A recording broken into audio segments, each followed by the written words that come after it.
हिंदू धर्म के सर्वशक्तिशाली और जागृत देवताओं में से एक हैं हनुमान जी। कहा जाता है कि जिस पर हनुमान जी की कृपा हो उसका कोई बाल भी बांका नहीं कर सकता। हनुमान जी के भक्त कहते हैं कि खुद को हनुमान जी से जोड़ दो और बाकी सब हनुमान जी पर छोड़ दो। आज हम आए हैं नोएडा के सेक्टर 49 में स्थित हनुमान मंदिर में। यहाँ पर हनुमान जी की 56 फीट ऊंची मूर्ति है।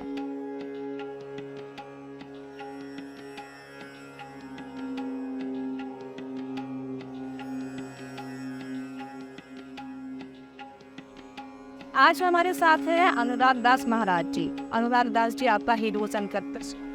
बहुत बहुत धन्यवाद आपका। आपके सभी दर्शकों को जय सिया राम, जय हनुमान जी महाराज। ओम अतुलित बलिधाम हेम शैलावदेहम धनुजवन कृशानम ज्ञानी नामम ग्रगण्यम सकल गुण निदानम वानराणामधीशम रघुपत प्रिय भक्तम वात जातम नमामि। महाराज जी, हनुमान जी की पूजा कैसे करनी चाहिए जिससे कि उनकी कृपा जल्दी प्राप्त? सुंदरकांड में एक चौपाई है, राम जी ने खुद बोला है, निर्मल मन जन सोमोय पावा मोय कपड़ छल छिद्र न भावा। निर्मल मन जन सोमोय पावा मोय कपड़ छल छिद्र न भावा। अगर भगवान को पाना है, हनुमान जी महाराज को पाना है, राम जी को पाना है, किसी भी देवता की भक्ति को आपको प्राप्त करना है, तो अपने अंतःकरण को, अपने हृदय को निर्मल बनाइए।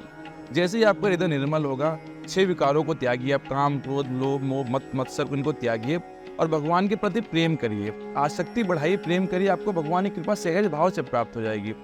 त्रेता में, द्वापर में, सतयुग में कई वर्षों तक तपस्या करनी पड़ती थी, हवन करना पड़ता था, उसके बाद भगवान प्रसन्न होते थे। लेकिन कलयुग में श्रेष्ठ बात है कि बस भगवान का नाम सुमिरन करके आप भगवान को प्रसन्न कर सकते हैं। अत्यधिक कुछ नहीं करना है, अपने अंतःकरण को शुद्ध बनाइए।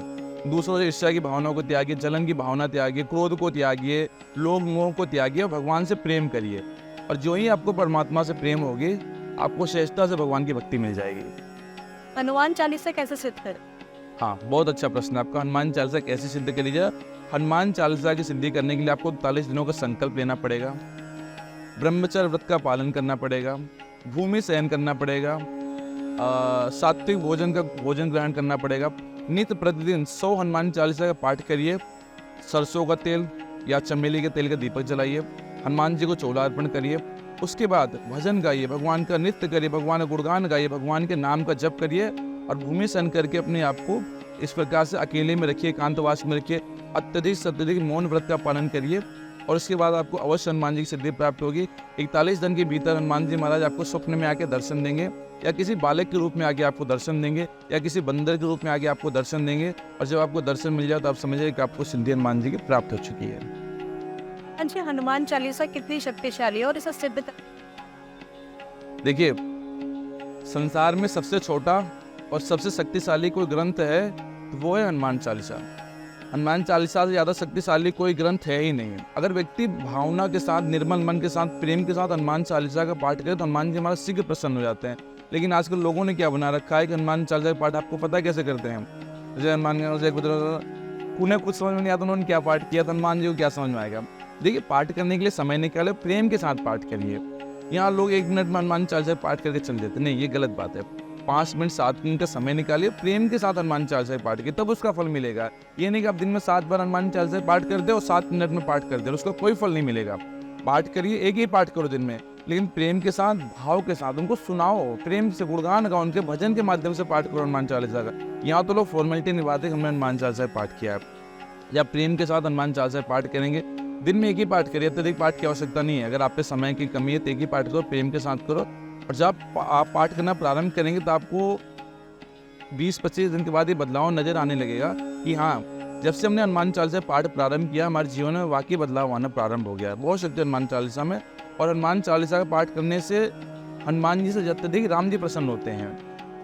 अगर आप हनुमान चालीसा का पाठ हनुमान जी सम्मुख करते हो तो राम जी भी प्रसन्न होते हैं कि मेरे शिष्य का, मेरे चेले का गुणगान गाया जा रहा है, हनुमान से पहले इसके सारे कार्यों को मैं सिद्ध कर दूंगा। ये वास्तविकता, ये अपना ही बात है। इस हनुमान चालीसा पाठ आप चाहो तो हनुमान जी के सम्मुख करो, ना तो आप राम जी के सम्मुख भी जाके कर सकते हो। राम जी प्रसन्न होंगे, मेरे चेले का गुणगान मेरे सम्मुख गाया जा रहा है, वो अत्यधिक प्रसन्न होते हैं। तो हनुमान चालीसा का पाठ हर एक सनातनी को अवश्य करना चाहिए। महाराज जी, लोग ऐसे कहते हैं कि भूत प्रेत अगर किसी को बाधा हो तो हनुमान जी सब दूर कर देते हैं, तो अगर किसी को इस तरह की बाधा हो तो? भूत पिशाच निकट नहीं आवे महावीर नाम सुनिए, आपने सिद्ध चौपाई सबने सुना होगा आप। अगर किसी व्यक्ति को भूत प्रेत की समस्या है, डाकिनी आकिनी पिशाचनी नजर टोना कुछ भी समस्या है, किसी भी व्यक्ति को अगर इस प्रकार से कोई समस्या आती है तो आप एक ही उपाय करिए, किसी भी हनुमान जी के मंदिर पे जाइए, 1.25 मीटर काला कपड़ा लीजिए, 1 नारियल लीजिए और 4 लौंग लीजिए, उस काले कपड़े में रखिए, उस पर गांठ लगाइए, 1 पान का पत्ता लीजिए, उस काले कपड़े को 7 बार अपने सर से उतारिए, हनुमान जी महाराज के सीधे पैर पर रख दीजिए। उसके बाद अगर मंदिर प्रांगण में जगह है तो हनुमान जी की 5 परिक्रमा लगाइए और जो पान के पत्ता था उस पान के पत्ते पे सिंदूर से और चमेली के तेल से राम लिख करके हनुमान जी के सीने पे लगा दीजिए। भूत प्रेत की समस्याएं 101% आपकी दूर हो जाएगी। एक बार में नहीं होती तो आप 2 बार 3 बार अर्जी लगाइए हनुमान जी महाराज की, और उसके बाद आप देखिए भूत प्रेत आपके जीवन से सदैव के लिए चले जाएंगे। इसके बाद एक और उपाय है, आप बजरंग बाण का पाठ भी कर सकते हैं भूत प्रेत के लिए, उससे भूत प्रेत अवश्य दूर हो जाते हैं। आइए हम बजरंग बाण का पाठ करने के लिए सभी को मना करते हैं, और बड़े बड़े महासंत महापुरुष भी मना करते हैं बजरंग बाण का पाठ नहीं करना चाहिए। क्यों नहीं करना चाहिए? बजरंग बाण का जब आप पाठ करेंगे तो आप देखेंगे उसमें हनुमान जी को राम जी की सौगंध दे दी गई है। अब हनुमान जी महाराज हमारे इतने दयालु हैं, इतने दयालु, इतने कृपा निधान हैं, वो सहजता से हमारी सारी मनोकामनाओं को पूर्ण कर देते हैं। और जब हनुमान जी महाराज सहजता से हमारी मनोकामनाओं को पूर्ण कर देते हैं तो उन्हें सौगंध देने की क्या आवश्यकता है? सीधी सी बात है, अब आप मेरी सारी बात सहजता से मान रही हैं तो मैं आपको आपके माता पिता की सौगंध क्यों दूँ? और सौगंध देने के बाद आप बन जाएंगी। सौगंध तब दो जब आप मेरी बात ना मानो, आप तो सहजता से मेरी सारी बातें मान रही हो। उसी प्रकार से अगर आपको बहुत भारी समस्या है तो आप क्या कर सकते हैं, चमेली के तेल का दीपक जलाइए और हनुमान जी के पंचमुखी हनुमान जी के सामने बैठिए, 11 बजरंग बाण का पाठ करिए। उसके बाद दोबारा नहीं, 11 बजरंग बाण का पाठ करिए, क्षमा याचना मांगिए, पुस्तक को वहीं रख दीजिए और दोबारा पाठ मत करिएगा। हनुमान चालीसा नित्य करिए और पाठ नित्य प्रतिदिन करिए, लेकिन बजरंग बाण को दोबारा मत करिए। और उसके बाद देखिए आप जीवन में सारे मनोकामना आपके पूर्ण होंगे, जो भी समस्या दूर हो जाएंगी। महाराज जी, पंचमुखी हनुमान जी का क्या घर पे रख सकते हैं? अवश्य रख सकते हैं। पंचमुखी हनुमान जी बहुत शक्ति है। दक्षिण मुखाय पंचमुखान्वित कराल बदनाय नार सिंहा ओम हाम हीम हूम ओम हम फट सकल भूत प्रेत दमनाय स्वाहा। भूत प्रेत दमनाय सारी समस्या दूर। पंचमुखी हनुमान जी। उत्तर में बराह, नरसिंह, हनुमान जी महाराज, हैग्री और गरुड़ जी, 5 रूप हैं हनुमान जी महाराज के। प्राय हम सभी लोग हनुमान जी की पूजा करते हैं। पंचमुखी हनुमान अगर आप घर के बाहर लगाते हैं, प्राय तो हम घर के बाहर लगाने के लिए मना करते हैं। हम और आप तेजी में सो रहे हैं, भगवान घर के बाहर लटके रहते हैं, अच्छी बात नहीं है। भगवान को हमेशा मंदिर में स्थापित करना चाहिए। पंचमुखी हनुमान जी को मंदिर के फ्रंट पर रखिए आप, बहुत अच्छा है। नहीं रख सकते तो आप सीधे हनुमान जी की पूजा करिए, हनुमान जी की मूर्ति रखिए। और मंदिरों में प्राय पंचमुखी हनुमान जी महाराज कहीं कहीं मिलते हैं। और पंचमुखी हनुमान और ऊपर से दक्षिण मुखी हो तो सोने पर सुहागा, उससे अच्छा कुछ भी नहीं है। पूजा अवश्य करनी चाहिए। महाराज जी, क्या महिलाएं हनुमान जी की पूजा कर सकते? बहुत सुंदर प्रश्न है ये।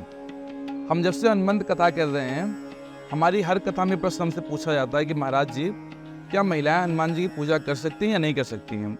और हम सबको उत्तर यही देते हैं, हर एक महिलाओं को हनुमान जी की पूजा अवश्य करनी चाहिए।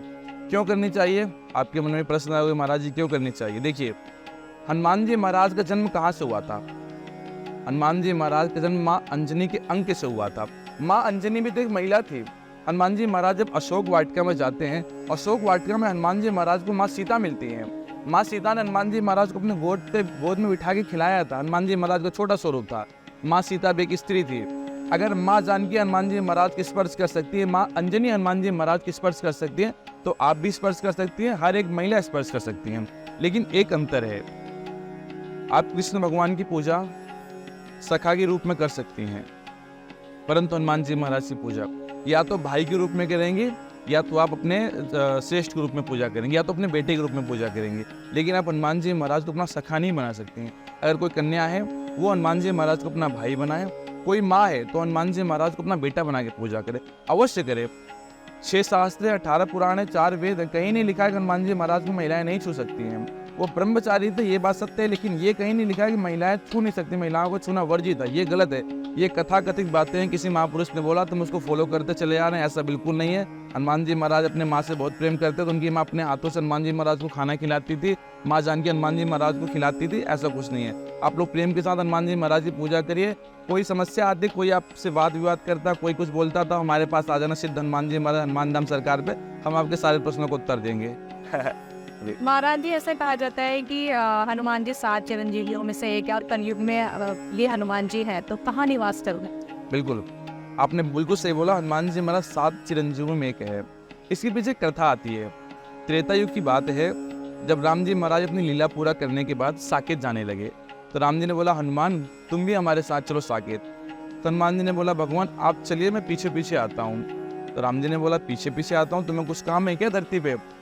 तो हनुमान जी ने बोला, भगवान एक बात बताइए, क्या साकेत में आपकी कथा होती है? तो राम जी ने बोला कि देखो हनुमान, हमारी कथा तो यहाँ धरती लोक पे होती है, साकेत में तो सिर्फ हम ही, हमें वहाँ कथा नहीं चलती।